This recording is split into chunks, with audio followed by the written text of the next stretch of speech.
सद्गुरु माता सुदीक्षा जी महाराज के सानिध्य में महाराष्ट्र का 55वां निरंकारी संत समागम सफलतापूर्वक संपन्न हो गया। 11 से 13 फरवरी तक हुए 3 दिवसीय संत समागम की प्रमुख झलकियों के साथ आज हम सद्गुरु माता सुदीक्षा जी महाराज के तीनों दिन के दिव्य एवं प्रेरक विचारों को भी साझा करेंगे। आगे बढ़ने से पहले एक निवेदन है कि हमारे उत्साहवर्धन के लिए लाइक और कमेंट करने के साथ ही चैनल को सब्सक्राइब और शेयर करना ना भूलें। आप बने रहिए हमारे साथ और देखते रहिए किशोर स्वर्ण की सच्ची बात।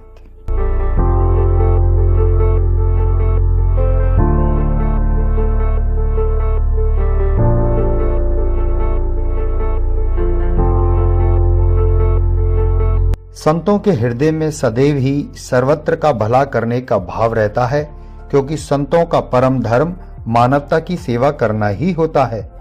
ये बात सद्गुरु माता सुदीक्षा जी महाराज ने महाराष्ट्र के निरंकारी संत समागम के शुभारंभ मौके पर कही।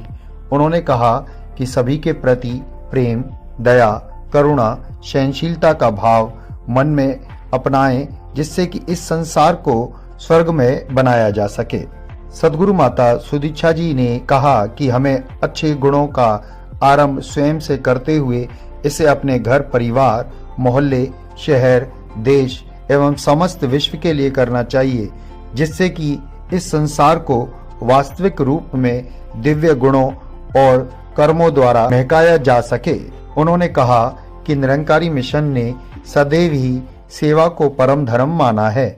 हमें आगे भी इसी सेवा भाव को अपनाकर मानवता के कल्याण के लिए सेवाएं निभानी हैं। 11 फरवरी 2022 से शुरू हुए निरंकारी संत समागम का सीधा प्रसारण महाराष्ट्र के चेंबूर स्थित संत निरंकारी सत्संग भवन से किया गया, जिसका आनंद विश्व भर के लाखों श्रद्धालु भक्तों एवं प्रभु प्रेमी जनों ने घर बैठे लाइव प्राप्त किया। सद्गुरु माता सुदीक्षा जी महाराज ने अपने आशीर्वचन में कहा कि विश्वास जब तक मन में ना हो तब तक भक्ति संभव नहीं। अतः हमें क्षणभंगुर रहने वाली वस्तुओं पर विश्वास न करके वास्तविक रूप में स्थायी रहने वाले निरंकार प्रभु पर विश्वास करना चाहिए, जिसका अस्तित्व शाश्वत एवं अनंत है। इस वर्चुअल रूप में आयोजित संत समागम में सभी प्रतिभागियों ने अपने शुभ भाव गीतों, कविताओं और विचारों के माध्यम द्वारा प्रकट किए, जो अनेकता में एकता का सुंदर चित्रण प्रस्तुत कर रहे थे। उल्लेखनीय है कि 74वें वार्षिक निरंकारी संत समागम की भांति महाराष्ट्र के 55वें निरंकारी संत समागम की थीम भी विश्वास, भक्ति, आनंद ही रखी गई थी और इसी विषय पर समागम स्मारिका का विमोचन सद्गुरु माता सुदीक्षा जी महाराज के कर कमलों द्वारा किया गया, जिसमें मराठी, हिंदी, गुजराती एवं नेपाली में अनुभवी संतों के लेख प्रकाशित किए गए हैं। समागम के दूसरे दिन सद्गुरु माता सुदीक्षा जी महाराज ने कहा कि समर्पित एवं निष्काम भाव से युक्त होकर ईश्वर के प्रति अपना प्रेम प्रकट करने का माध्यम ही भक्ति है, लेकिन भक्ति कोई दिखावा नहीं, ये तो ईश्वर के प्रति अपना स्नेह प्रकट करने का एक माध्यम है, जिसमें भक्त अपनी कला, गीत, नृत्य एवं कविता के माध्यम से अपने प्रभु को रिझाने के लिए ही सदैव तत्पर रहता है।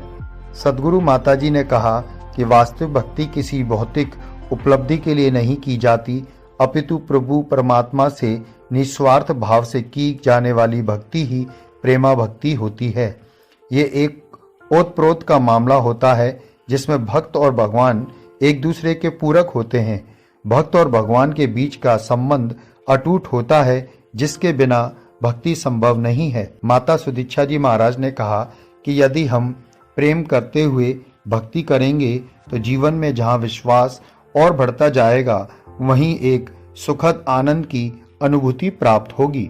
भक्ति केवल कान रस के लिए नहीं, यह तो ईश्वर को जानने के उपरांत हृदय से की जाने वाली प्रक्रिया है। यह किसी नकल या दिखावे से नहीं की जाती।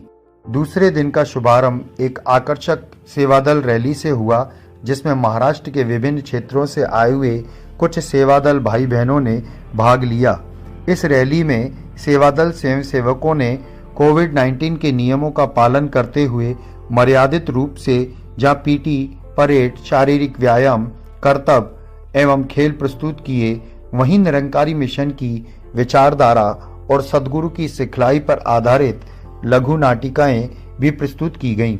समागम के तीसरे दिन 13 फरवरी 2022 को सद्गुरु माता सुदीक्षा जी महाराज ने कहा कि शाश्वत आनंद की निरोल अवस्था को निरंतर कायम रखने के लिए प्रभु इच्छा को सर्वोपरि मानना होगा, तभी भक्ति मार्ग पर चलते हुए आनंद की अवस्था को प्राप्त किया जा सकता है। माता सुदीक्षा जी महाराज ने कहा कि जब हम निरंकार प्रभु से जुड़ जाते हैं तब भक्ति का एक ऐसा रंग हम पर चढ़ता है कि सदैव ही आनंद की अनुभूति प्राप्त होती है। इस आनंद में भक्त इस प्रकार से तल्लीन रहता है कि फिर किसी के बुरे शब्दों या व्यवहार का उस पर कोई प्रभाव ही नहीं पड़ता, क्योंकि वे भक्ति द्वारा आनंद की अवस्था को प्राप्त कर चुका होता है। सद्गुरु माता जी ने कहा कि दुख की स्थिति में तो सभी ईश्वर का स्मरण करते हैं, किंतु सुख में वे शुक्राने का भाव प्रकट करना भूल जाते हैं, जबकि सुख और दुख तो जीवन के दो महत्वपूर्ण पहलू हैं जिनका जीवन में आना निश्चित है। इसके लिए एक रस रहने की अवस्था जरूरी है, जो जीवन में तभी संभव होती है जब हम निरंकार प्रभु से पूर्णतः जुड़ जाते हैं। सद्गुरु माता जी ने कहा कि भक्त जब भक्ति के रंग में रंगा होता है तब हर पल आनंद का अनुभव करते हुए परमात्मा की रजा में रहकर एक सकारात्मक दृष्टिकोण को अपना लेता है। फिर दुख की स्थिति आने पर भी वह दुखी नहीं होता। हमें भी स्वयं को निरंकार प्रभु के साथ जोड़कर सकारात्मक दृष्टिकोण को अपनाना है। इसके लिए दृढ़ विश्वासी संतों का संग एवं सेवा, सुमरन, सत्संग का आधार लेते हुए प्रतिपल मन से ईश्वर निरंकार प्रभु के साथ जुड़कर भक्ति और आनंद की अवस्था को प्राप्त किया जा सकता है। समागम के अंतिम दिन का मुख्य आकर्षण एक बहुभाषी कवि सम्मेलन रहा, जिसका शीर्षक श्रद्धा भक्ति विश्वास रहे, मन में आनंद का वास रहे था।